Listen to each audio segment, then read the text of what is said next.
I mean, I'm glad that you did talk about that because there are a lot of believers who just keep that at arm's length, whether they experience it, they know it's there, or whether they have heard about it, but they don't want to know more about it. Like, yes, greater is he who is in us, yes. But what else would you say to someone who is like, "Ooh, still not kind of real sure about all that? Like, just maybe more skeptical or, um, you know, what would you say? What would you say to someone? Because there's such power in understanding the unseen realm. There's so much more to be accessed. There's so much more that is available to us. And um, what would you say to that person?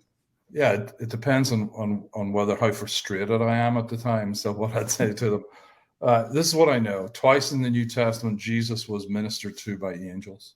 Twice. Mhm. Once in the garden and once when he came off his 40-day fast.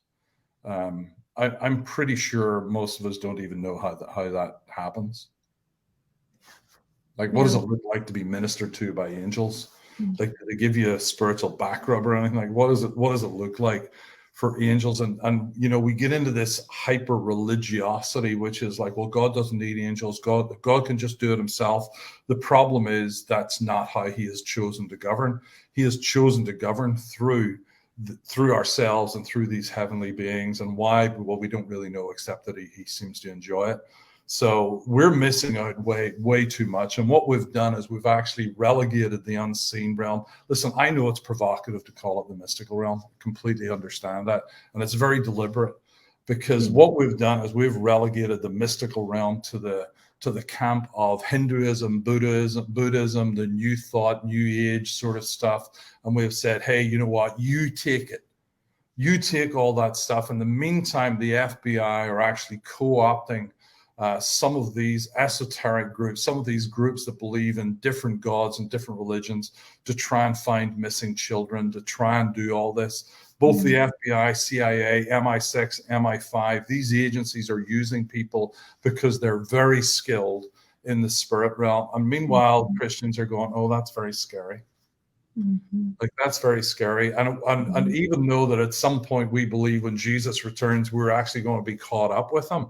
We're actually going to be caught up with him physically, soul, spirit, everything. We're going to be caught up with him.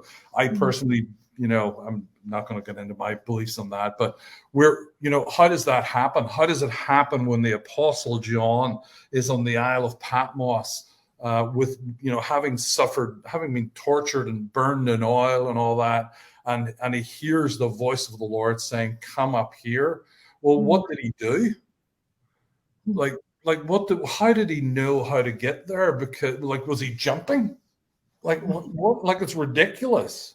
But what we have is we have an unskilled, untrained army of people that are only prepared to deal with voting and politics and, whatever else is going on, instead of actually engaging with heavenly warriors to infiltrate systems and to occupy with the kingdom until Jesus returns. This is kind of our mandate. And I actually think that when we're not engaging with these angels that are on assignment, that what we're doing is we're fighting with one arm behind our back at best, instead of saying God has actually given all of this, all of these weapons, all of these things that even Jesus had to rely on. Even Jesus relied on these ministering angels, these angels on assignment, for him to go through what it is he went through.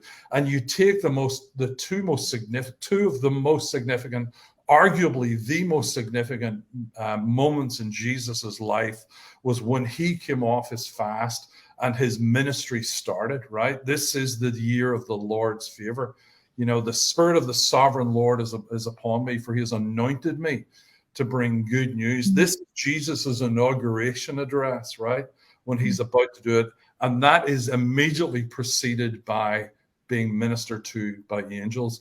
Jesus's death on the cross, like this eschatological climax of Jesus on the cross, the beginning of the end with Jesus on the cross.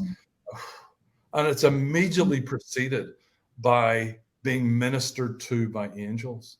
And what we've done is, when we've relegated and we have we have just, given away any responsibilities we have to engage in the spirit realm, this mystical realm, to people that don't even know Jesus. And I just think there's a problem.